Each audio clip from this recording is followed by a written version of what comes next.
She's a convenient broodmare, Vespera. Nothing more. King Roland's voice, rough and dismissive, bled through the heavy oak doors of his solar. But the people love their sweet, fragile Queen Clara, a woman purred. Lady Vespera, his supposed diplomatic envoy. They'd riot if they knew how thoroughly you despise her scent.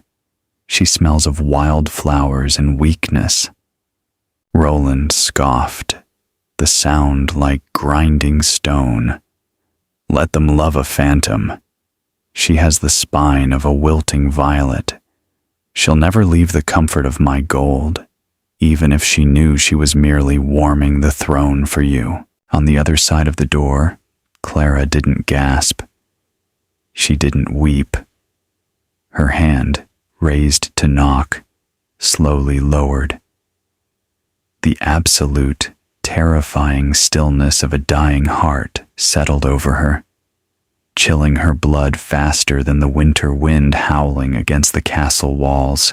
The corridor outside the king's solar was swathed in the deep, flickering shadows of midnight.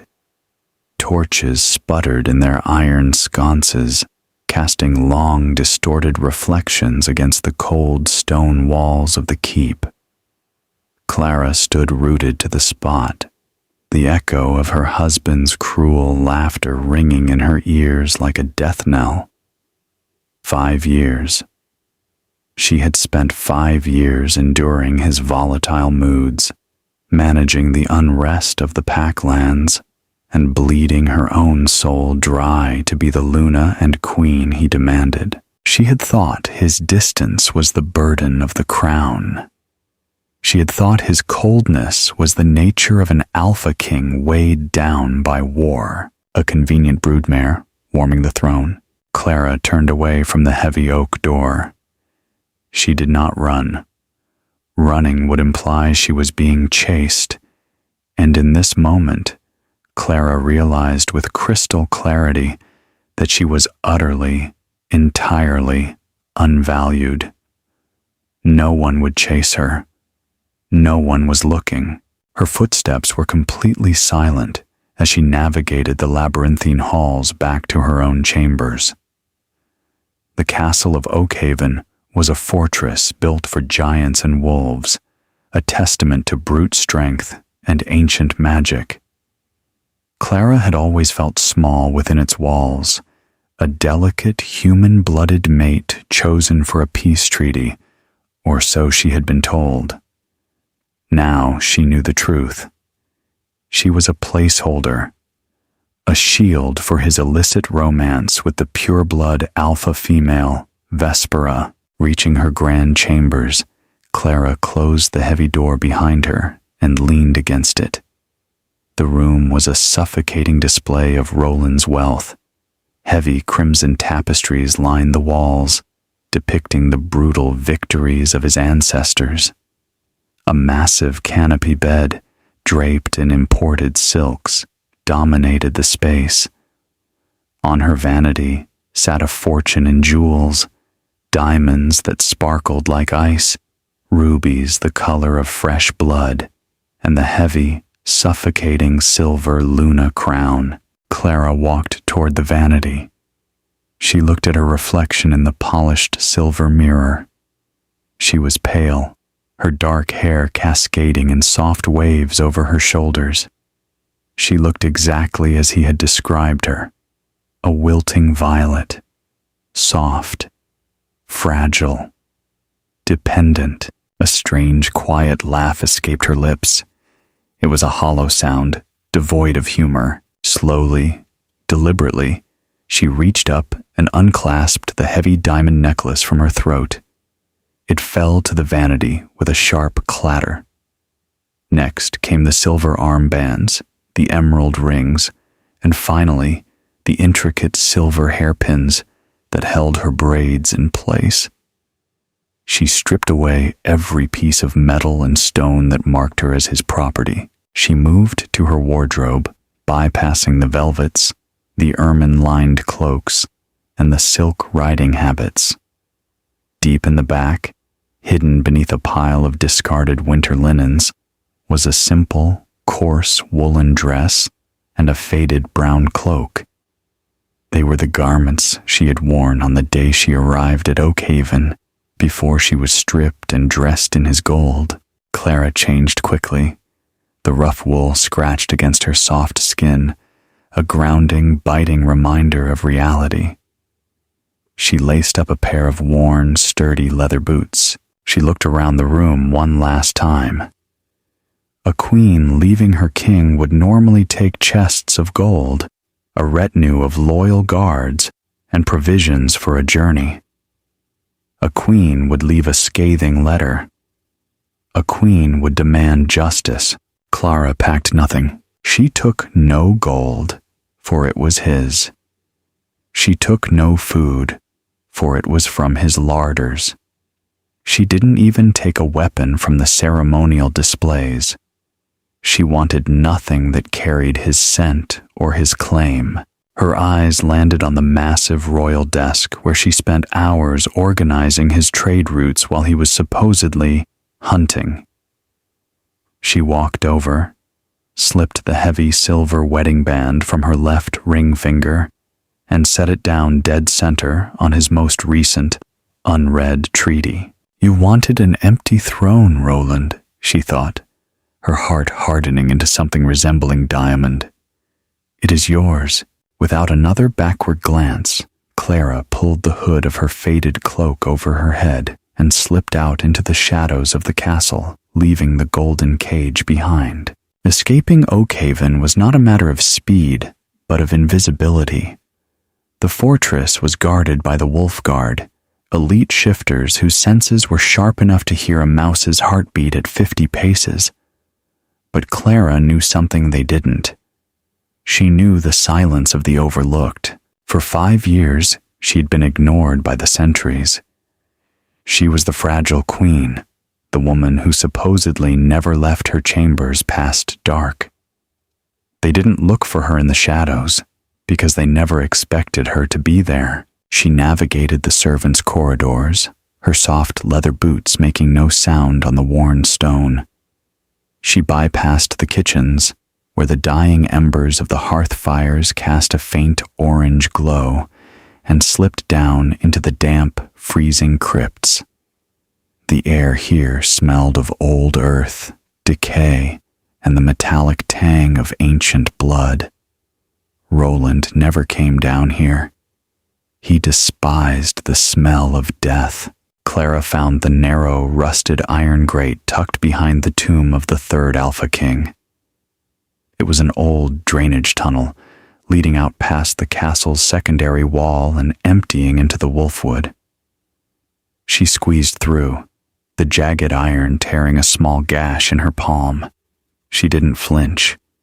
The physical pain was a welcome distraction from the hollow canyon aching in her chest. When she finally emerged, the biting frost of the deep winter night hit her like a physical blow. The wind howled through the towering pines of the wolfwood, whipping her faded cloak around her fragile frame. The snow was already knee-deep, untouched and gleaming under the pale light of a crescent moon. She began to walk. The cold immediately seeped through the thin soles of her boots, biting at her toes. Every breath felt like inhaling shattered glass. But she did not stop.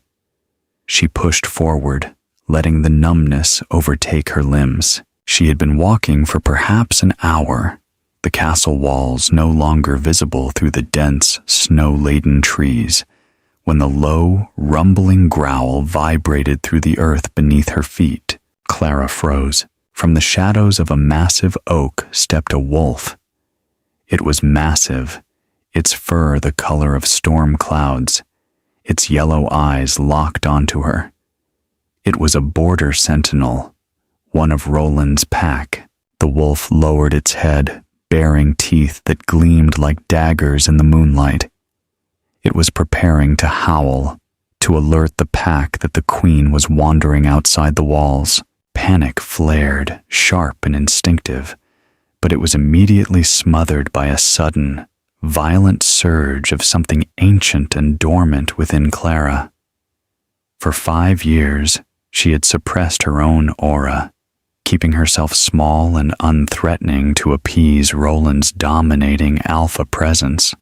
She had played the human, played the weak link, but Clara's bloodline was older than Oakhaven. Instead of stepping back, Clara stepped forward. She threw back her hood, exposing her face to the freezing wind and the wolf's predatory gaze. She didn't scream. She didn't plead. She locked eyes with the massive beast and unleashed the heavy, crushing weight of her suppressed aura. It wasn't the aggressive, violent dominance of an alpha king.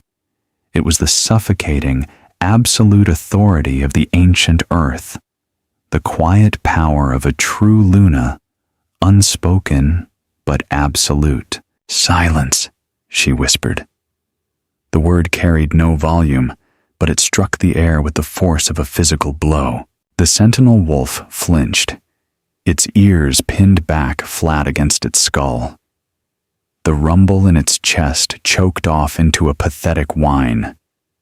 Slowly, trembling under the unexpected, overwhelming pressure of her presence, the massive wolf lowered its belly to the freezing snow and averted its eyes, submitting completely. Clara stared at the creature for a long moment, her chest heaving, her breath pluming in the frigid air. The realization of her own power was intoxicating, terrifying, and liberating all at once. She stepped around the cowering wolf and continued north. She wasn't just running away. She was heading toward the Deadlands, the lawless territories beyond the mountains where Roland's jurisdiction ended and where her own forgotten ancestors once ruled. The weak, wilting Violet was dead. The winter had claimed her. Dawn broke over Oakhaven not with a gentle glow, but with a harsh, blinding glare that reflected off the fresh snow. King Roland awoke with a groan, a heavy dullness pounding behind his eyes. The scent of Vespera, musk, dark amber, and pine clung to the heavy furs of his bed. He sat up, rolling his broad shoulders, the muscles bunching under his scarred skin. He felt a fleeting moment of guilt, a dull prickle in the back of his mind regarding Clara, but he shoved it away. Clara would be in her solar, sipping her herbal tea, waiting for him to grace her with his presence. She always was. She was predictable, safe, boring. He dressed slowly, donning his leathers and the heavy fur mantle of the alpha. He intended to go to her chambers, offer her a forced smile, perhaps a new trinket from the southern traders to ensure her continued, quiet obedience. Roland was halfway down the grand corridor when the scream shattered the morning quiet. It was a sharp, terrified shriek of a servant. Instinct kicked in.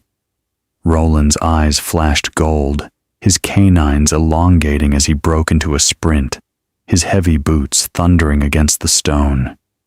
He burst through the double doors of the Queen's chambers, half expecting to find assassins, blood, or tragedy. Instead, he found Alara, Clara's personal maid, kneeling on the floor, weeping hysterically, her hands covering her face. The room was perfectly intact. There was no blood, no sign of a struggle. The fire in the hearth had burned down to cold gray ash. "What is the meaning of this?" Roland snarled, his voice vibrating the glass in the windows. "Where is the Queen?" "Begone, sire!" Alara sobbed, pointing a trembling finger toward the vanity and then toward the wardrobe. "She is gone," Roland scoffed, stepping further into the room. "Don't be dramatic.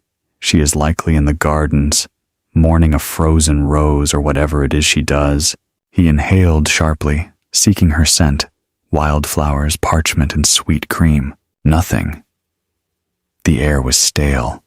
Her scent was completely absent, faded in a way that meant she had not been in this room for hours. His eyes swept the room. He saw the diamond necklace discarded carelessly on the silver vanity tray. He saw her ceremonial armbands. The Luna crown sat discarded on a velvet cushion. Frowning, Roland strode toward the wardrobe and ripped the doors open. He expected to find her traveling cloaks and heavy winter gowns missing. He expected to see a hollowed-out space where she had packed her bags in a fit of melodramatic feminine rage. The wardrobe was full. Every single gown he had ever purchased for her hung perfectly in its place. The heavy furs, the riding boots, the silks, it was all there. A cold prickle of genuine unease began to crawl up Roland's spine. She packed nothing. He turned toward the grand desk. The morning light caught the glint of silver sitting atop a stack of unread border treaties. He walked over slowly, the dread pooling heavy in his gut. It was her wedding band. Lady Vespera pushed into the room then, her luxurious blonde hair perfectly styled, her lips curved in a haughty sneer. "What is all this screaming about, Roland? Did the little bird finally realize her cage was unlocked?" She glanced at the desk and laughed, a cruel, tinkling sound. "Oh, she's throwing a tantrum. Give her a day. She'll freeze her toes off and come crawling back, begging for the warmth of your fire." Roland didn't hear Vespera. He reached out and picked up the small silver ring. It was ice cold. As his fingers closed around the metal, a violent, agonizing snap echoed in the deepest part of his soul. It was the mate bond, the sacred, magical tether that tied his spirit to hers. He had ignored it for years, let it fray and wither through neglect and betrayal. But now, he felt it completely, utterly sever. Clara hadn't just run away in a fit of pique. She hadn't left to teach him a lesson. By leaving with absolutely nothing, by abandoning every physical tie to him, she had completely rejected his claim. She had erased herself from his life. Roland gasped, staggering backward as the phantom pain of the severed bond drove him to his knees. The ring clattered to the floor. "Roland!" Vespera gasped, rushing to his side, her mocking tone vanishing. "What is it?" He looked up, his golden alpha eyes wide with a sudden, suffocating terror he had never known in battle. The realization crashed into him with the force of a falling mountain. She was gone. She had taken nothing, leaving him with no trail of gold to track, no stolen horses to trace. She was a ghost in the winter wind, and for the first time in his life, the Alpha King felt truly, desperately afraid. The cold of the Deadlands was not merely a temperature. It was a living, ravenous entity that clawed at Clara's flesh and sought to freeze the marrow within her bones. She had crossed the invisible border, marked by a line of crumbling, black obsidian obelisks hours ago. Behind her lay the Wolfwood and the oppressive safety of Oakhaven. Ahead lay a jagged, terrifying expanse of frozen tundra, jagged charcoal-colored peaks, and skies that swirled with an unnatural, sickly violet aurora. By all logic, Clara should have been dead. She wore only a coarse woolen dress, a faded brown cloak, and thin leather boots. The wind screamed across the ice, driving shards of sleet against her pale skin like tiny daggers. Yet, she did not fall. A strange burning heat thrummed beneath her skin, localized entirely within her chest where the severed mate bond had once resided. The agonizing snap that had shattered her connection to Roland had not left a void. Instead, it had unsealed a heavy iron door within her soul. The ancient aura she had used to submit the sentinel wolf was no longer a fleeting surge. It was a steady, roaring fire in her veins. She stumbled over a hidden fissure in the ice, scraping her knee against jagged rock. She hissed, righting herself with trembling arms. She was exhausted, starving, and entirely alone. But as she looked up at the violent sky, a fierce, feral smile curved her chapped lips. She was free. The wind shifted suddenly, carrying a scent that made the hairs on the back of her neck stand on end. Wet fur, stale blood, and the unmistakable sharp musk of starvation. Clara stopped. The howling wind seemed to quiet, replaced by the terrifying sound of heavy paws crunching against the frost. From the shadows of the jagged rocks, they emerged. Wolves. But these were not the sleek, well-fed sentinels of King Roland's elite guard. These were the monsters of the Deadlands, massive, emaciated beasts with scarred muzzles, missing eyes, and matted fur. Rogues. The outcasts and murderers of the shifter world, banished to the frozen wastes to starve and die. There were 6 of them, circling her with agonizing slowness. Their yellow and milky white eyes locked onto her fragile, cloaked form. To them, she was not a queen. She was a lamb that had wandered into a slaughterhouse, the largest of the pack, a nightmarish creature with a jagged scar tearing across his throat, stepped forward. He lowered his massive head, a deep, rattling growl vibrating in his sunken chest. He was preparing to lunge, aiming for her throat to ensure a quick kill. Clara did not step back. She did not raise her arms to shield her face. Instead, she closed her eyes and reached inward, finding that roaring, burning fire within her chest.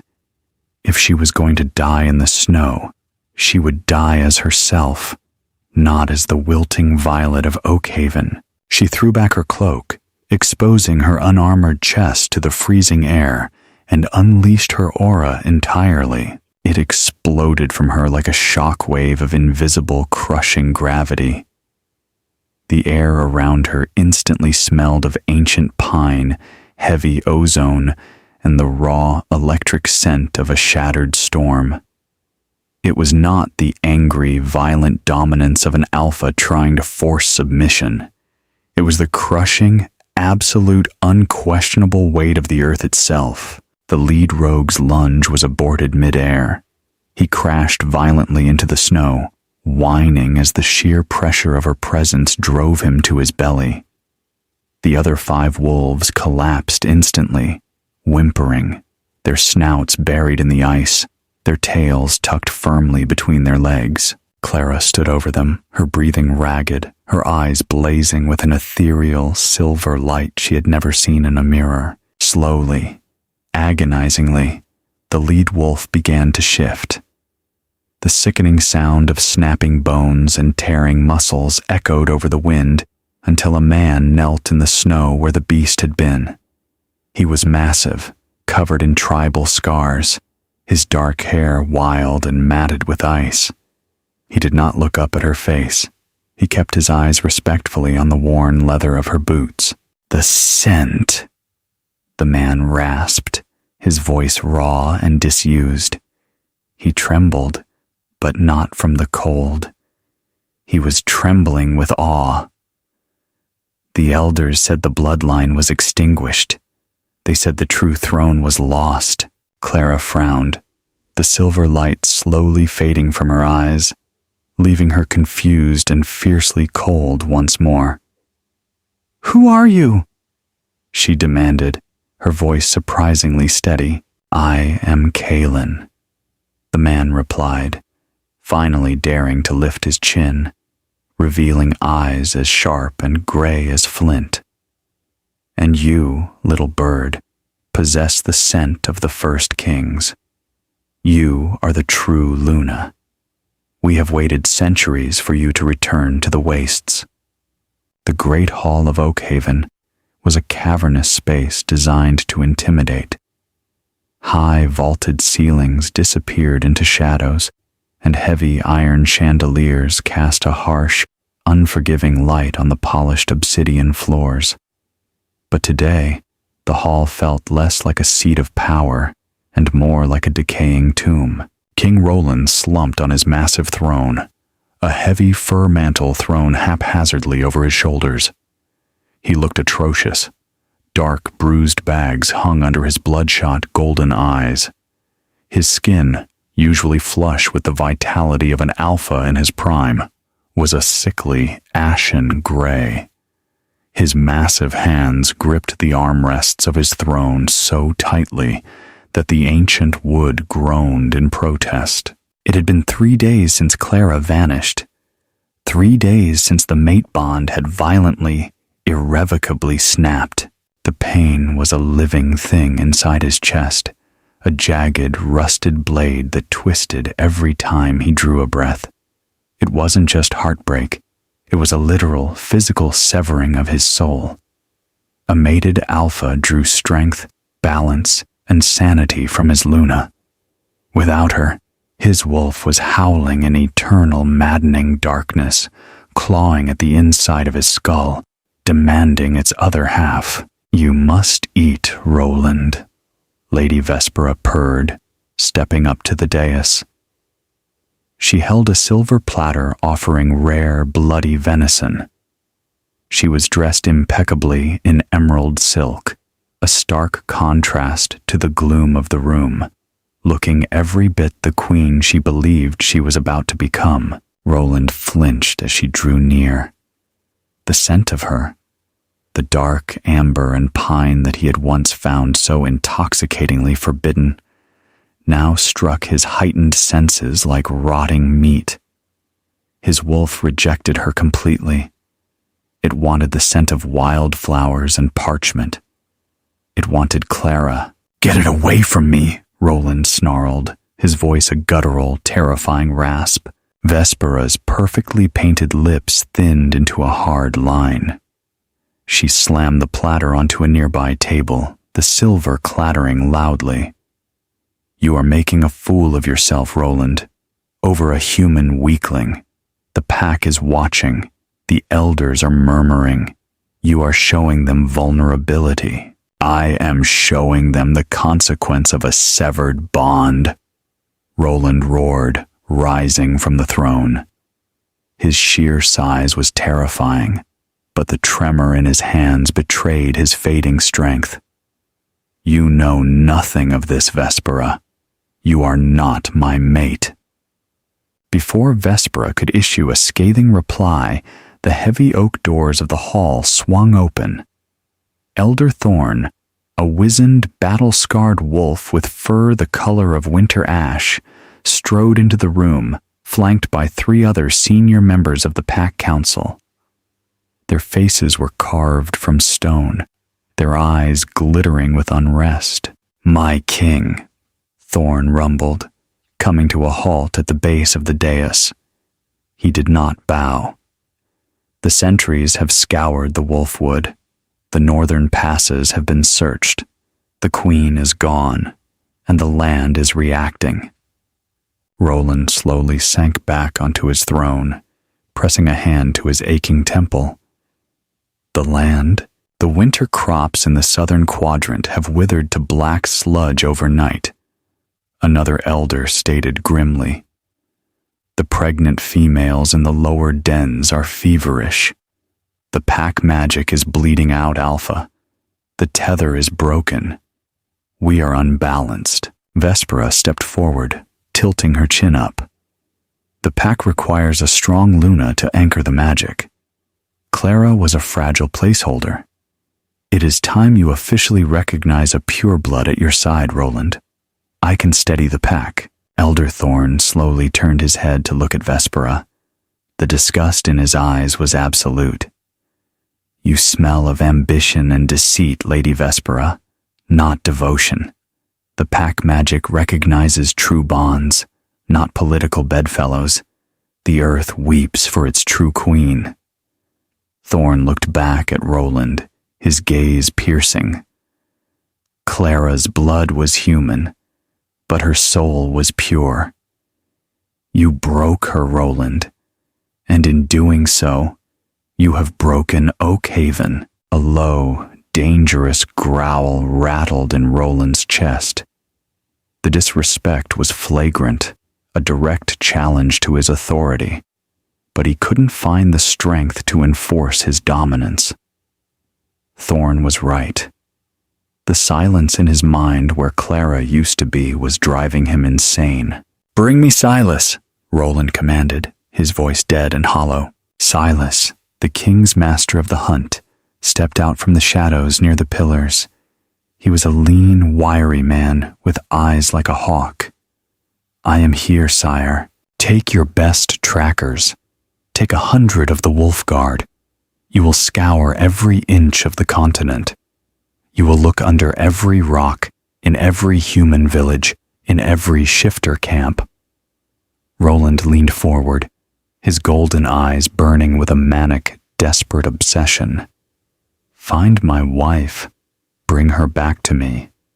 In chains if she resists, but bring her back." "Sire," Silas hesitated, shifting uncomfortably.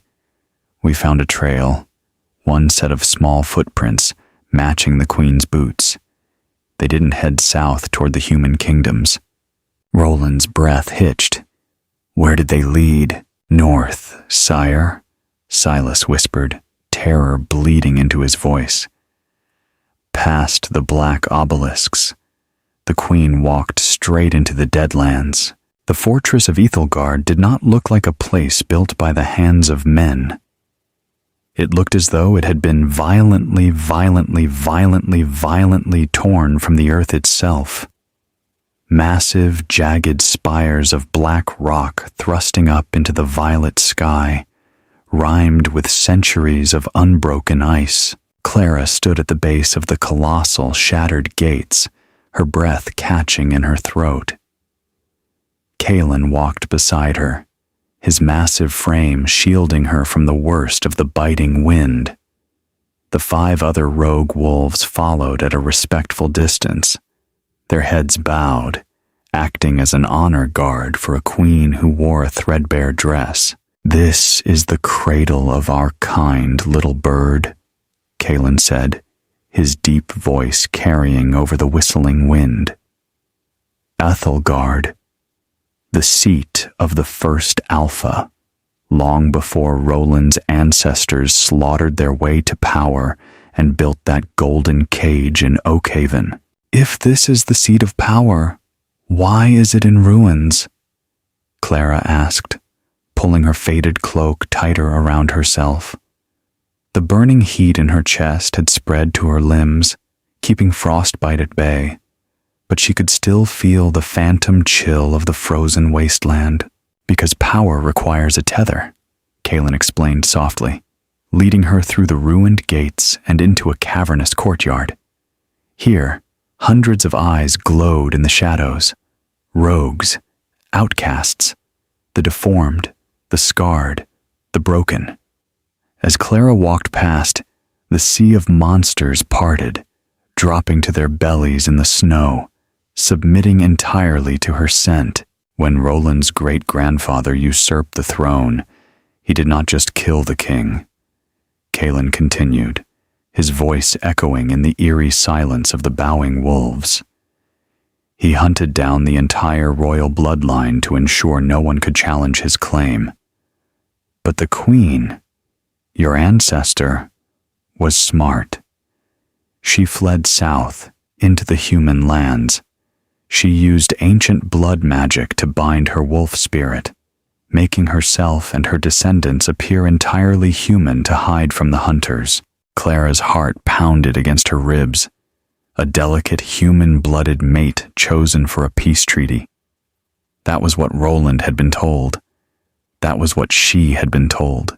"My mother," Clara whispered, remembering the quiet, deeply sad woman who had raised her in a remote village before dying of a mysterious fever. "She knew? She must have." Kalen nodded. He led her up a grand, sweeping staircase of black stone, flanked by ancient, frozen statues of roaring wolves.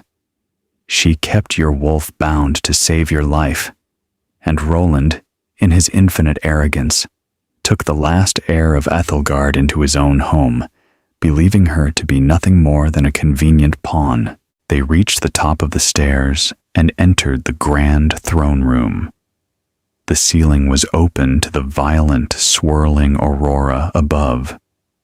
In the center of the room sat a massive throne, carved from a single piece of flawless, gleaming obsidian. The spell that bound your wolf was anchored by your submission, Clara, Kaelin said, turning to face her.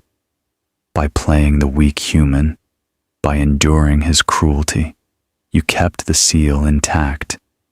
But when he severed the mate bond, when you walked away with nothing, refusing his claim entirely, the trauma and the rejection shattered the magic. Kaelin stepped back, gesturing to the empty obsidian throne. You are not a human mate, Clara. You are the true alpha of the northern wastes. But to claim them, to protect us from Roland when he inevitably comes for you, you must let the wolf out. Panic, cold and sharp, pierced Clara's chest. I don't know how. I've never shifted. I'm 24 years old. A first shift at my age. It will kill me. It will try. Kaelin agreed grimly, his gray eyes filled with a fierce, unwavering belief. But you survived the Deadlands in a woolen dress. You broke a sentinel with a whisper. You are stronger than the pain. Clara stared at the obsidian throne. She thought of Roland's mocking laughter. She has the spine of a wilting violet. She thought of the heavy, suffocating silver crowns and the cold, empty bed in Oakhaven. She was done being small. She was done surviving. She wanted to live. She closed her eyes, dropped her cloak to the freezing stone floor, and reached for the roaring fire inside her chest. She didn't push it down this time. She grabbed it and pulled. The pain was instantaneous and apocalyptic. Clara threw her head back and screamed, a sound that started human and twisted into a gut-wrenching, unearthly howl. The sound of her own bones snapping echoed like gunshots in the cavernous hall. Her skin tore, her muscles lengthened, reshaping with agonizing violence. Fire consumed her vision, her mind tearing in half as a wild, ancient, and deeply furious consciousness surged to the forefront of her brain. The pain reached a blinding crescendo, and then suddenly, it snapped into a terrifying, crystal-clear focus. Clara opened her eyes. She was no longer looking up at Kaelin.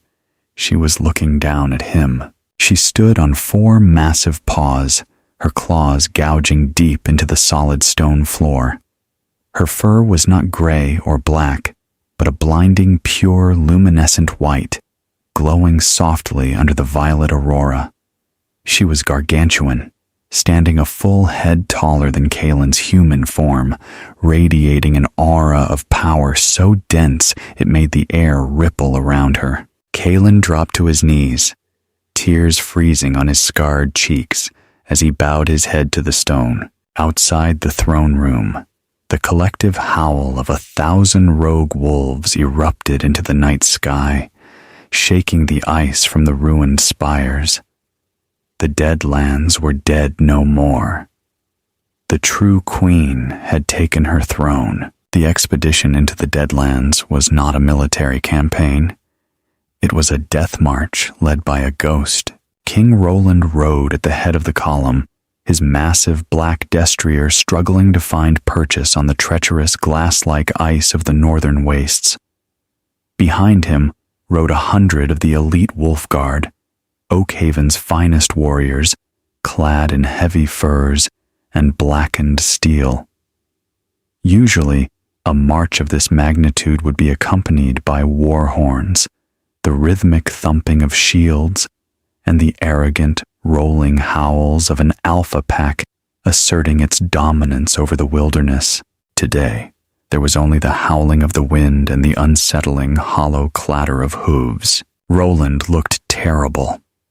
The 3 days of travel since crossing the black obsidian obelisks had aged him a decade. The once radiant golden glow of his eyes was now dull and bloodshot, sunken deep into a gaunt, ashen face. The severed mate bond was a parasite, feeding on his sanity and his strength. Without the grounding presence of his Luna, his inner wolf was trapped in a perpetual, agonizing cycle of panic and rage. Every gust of wind sounded like her laugh. Every shadow on the snow looked like her faded brown cloak. "Sire, the horses cannot take much more of this cold," Silas, the master of the hunt, said, urging his dappled gray mare alongside the king. Frost clung to Silas's beard, his eyes narrowed against the biting sleet. "And the men, the pack magic is failing. They cannot draw on the earth for warmth. We are freezing from the inside out. We do not stop," Roland rasped, his voice sounding like two stones grinding together. He didn't even turn his head to look at his trusted friend. "She is out here. I can feel the echo of her, the absence of her. She is close." "Roland, this is madness." Lady Vespera's voice cut through the howling wind, shrill and desperate. She rode a few paces behind, swathed in an absurd amount of sable fur, her face pale and pinched with genuine misery. The elements did not care about her pureblood status or her political ambition. "The human is dead. No one survives a week in the Deadlands without fire or magic. You are leading your finest warriors into a frozen grave for a corpse." Roland yanked hard on his reins, stopping his horse so abruptly the beast reared, its hooves striking sparks against the ice. He turned in his saddle, locking his sunken, mad eyes on Vespera. The silence that fell over the vanguard was absolute and terrifying. "If you speak of her as a corpse again," Roland whispered, the sound carrying easily over the storm, "I will leave you here to become one yourself. Do not test me, Vespera. You are only here because your presence reminds me of the mistake that cost me my soul." Vespera physically recoiled, her mouth snapping shut, her eyes wide with a mixture of indignation and sudden, profound fear. This was not the arrogant, easily manipulated alpha she had seduced. This was a feral, desperate beast teetering on the edge of a cliff. Silas swallowed hard, exchanging a grim look with the lieutenant of the guard. The rot of Oakhaven had followed them. The pack was unspooling, the invisible tethers of loyalty and strength snapping one by one without a Luna to weave them together. "Look!" a scout at the front of the column shouted, pointing a trembling, gauntleted hand toward the horizon. The blizzard, which had been a solid wall of gray and white for days, suddenly parted. The heavy clouds tore open like a wound, revealing a sky swirling with violent, bruised purples and sickly greens. And beneath that unnatural aurora stood a silhouette that made the blood freeze in the veins of every man present. It was a fortress, but it was not built of quarried stone or measured masonry. It was a jagged, colossal explosion of black obsidian, bursting from the frozen earth like the skeletal fingers of a buried titan. It reached into the bleeding sky, rimed with ancient blue ice. "Ethelgard," Silas breathed, dropping the reins of his horse. The word was a myth, a ghost story told by the elders to frighten pups. It was the ancient seat of the first kings, supposedly destroyed centuries ago. She is there, Roland breathed, a manic, desperate smile stretching across his cracked lips. The rogues have taken her. They think to hold my queen for ransom.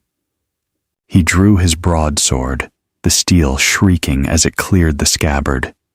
Dismount, form the shield wall. We march on the gates, and we leave nothing alive.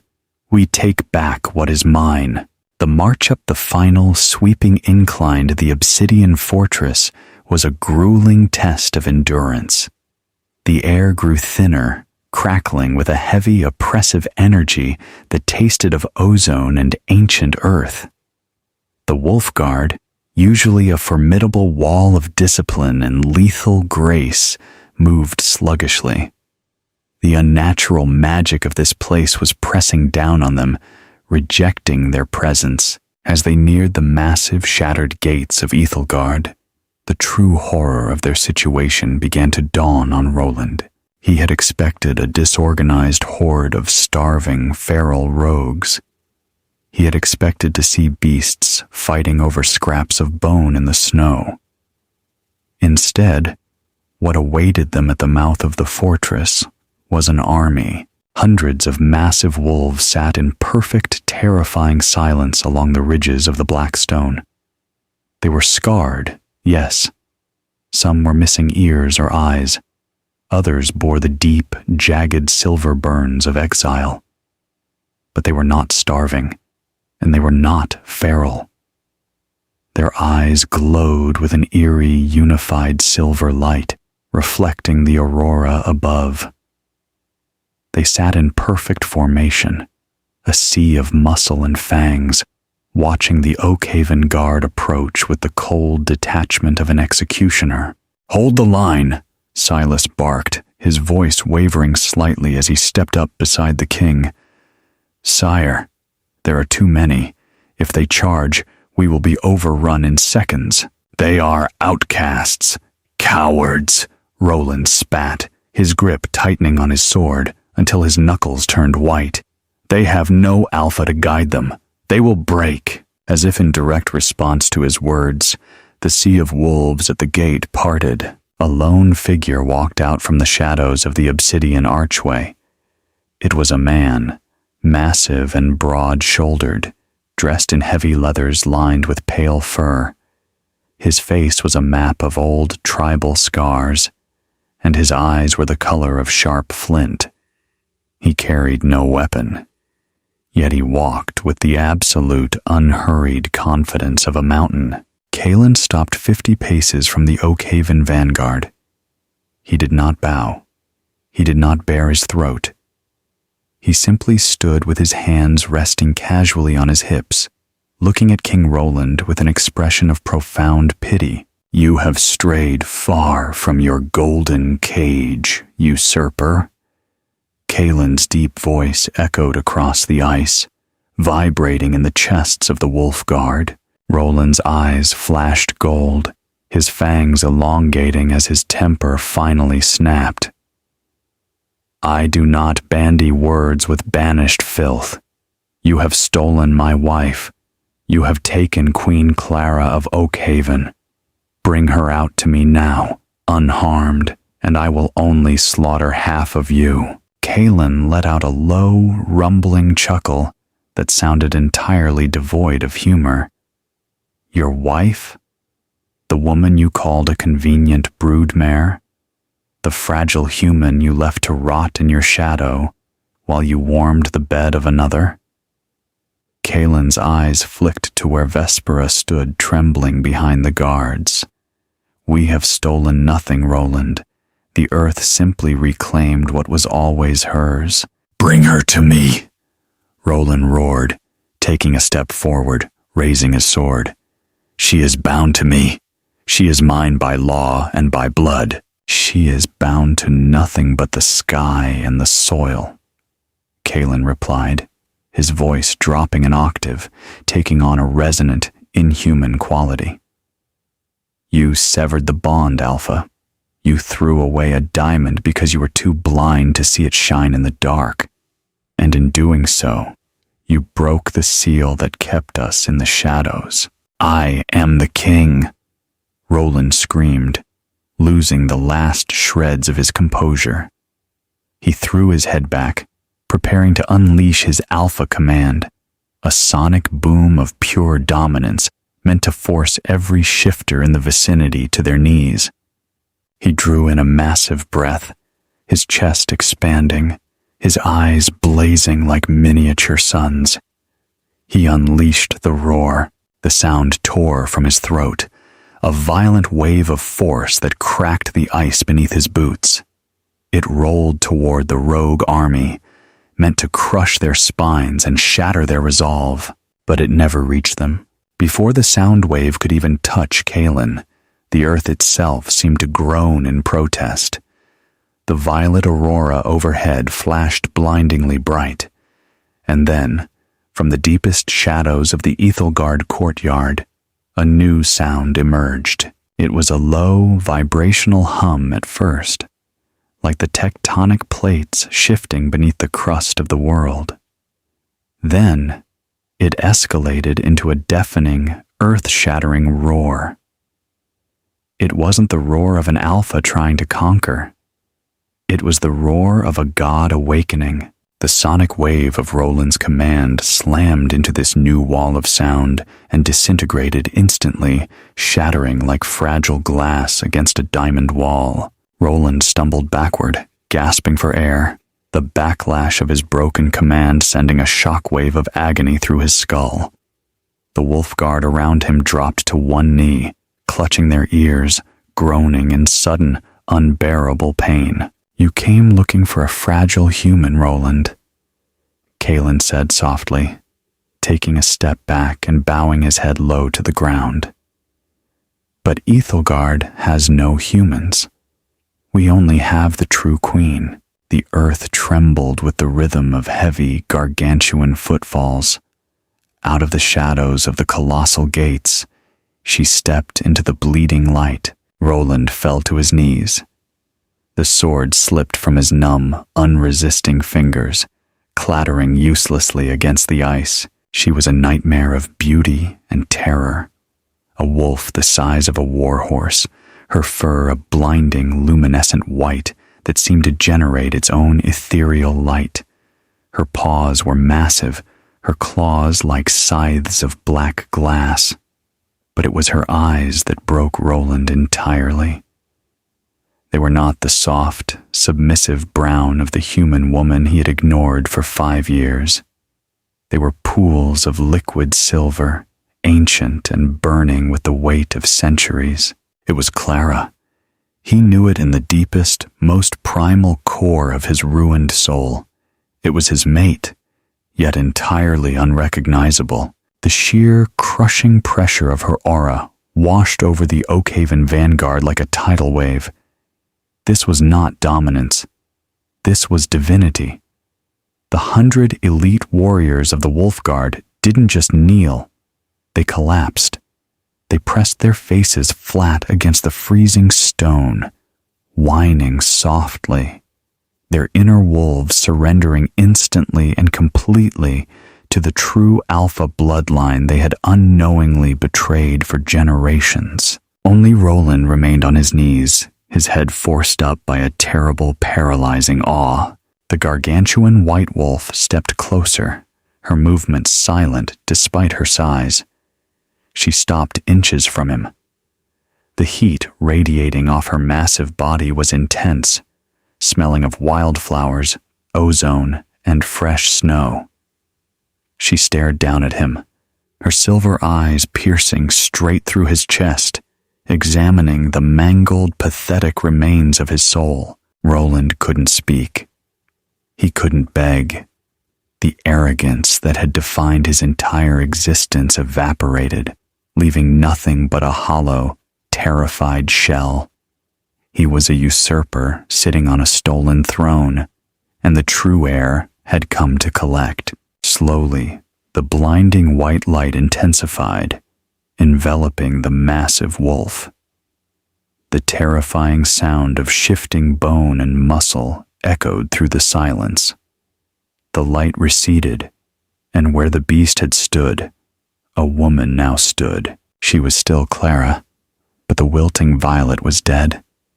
She stood tall, draped in a gown woven from the pale furs of the winter wastes, a crown of jagged obsidian resting upon her dark, flowing hair.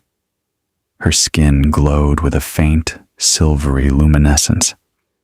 She looked down at him with an expression of absolute, terrifying indifference. "You demanded I be brought to you, King of Oakhaven," Clara spoke. Her voice was no longer the soft whisper of a fragile queen.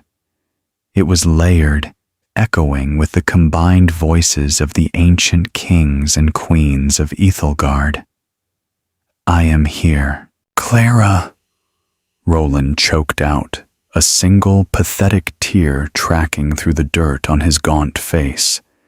"Mate, please, I am dying." Clara did not flinch.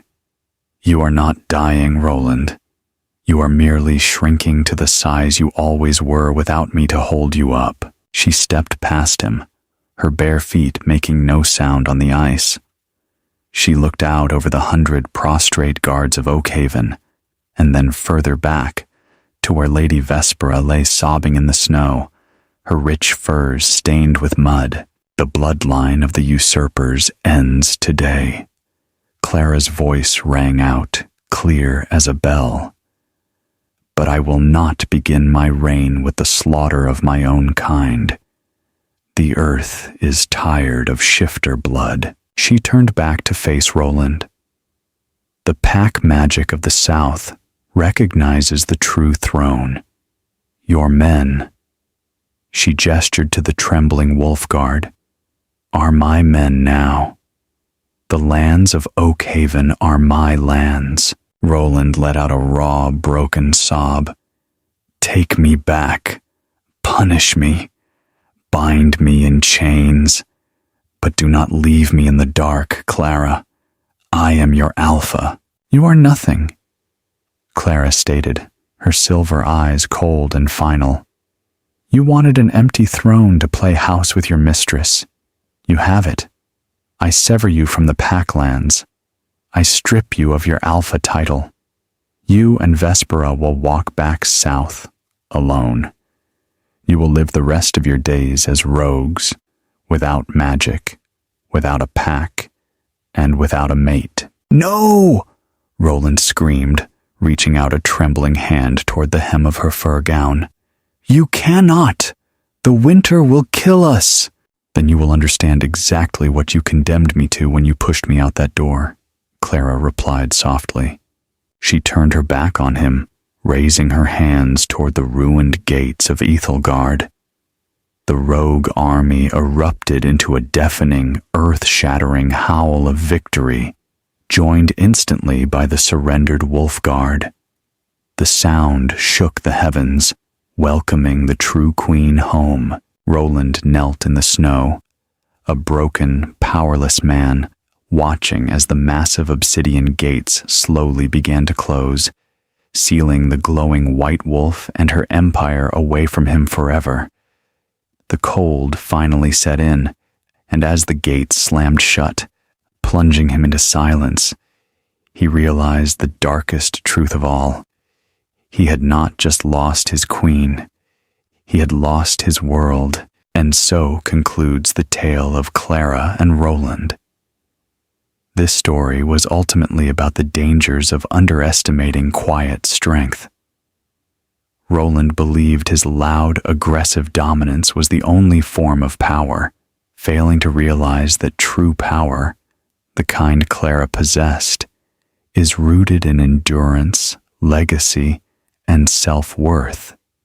Clara's ultimate revenge wasn't a bloody battle. It was simply taking back her worth and leaving Roland to exist in the exact void of irrelevance he had created for her. Thank you so much for reading this 3-part journey. If you loved this story of betrayal, awakening, and ultimate karma, please like, share, and subscribe. Let me know in the comments if you want a spin-off, focusing on Clara's new reign in Ethelgard. Until next time, keep reading.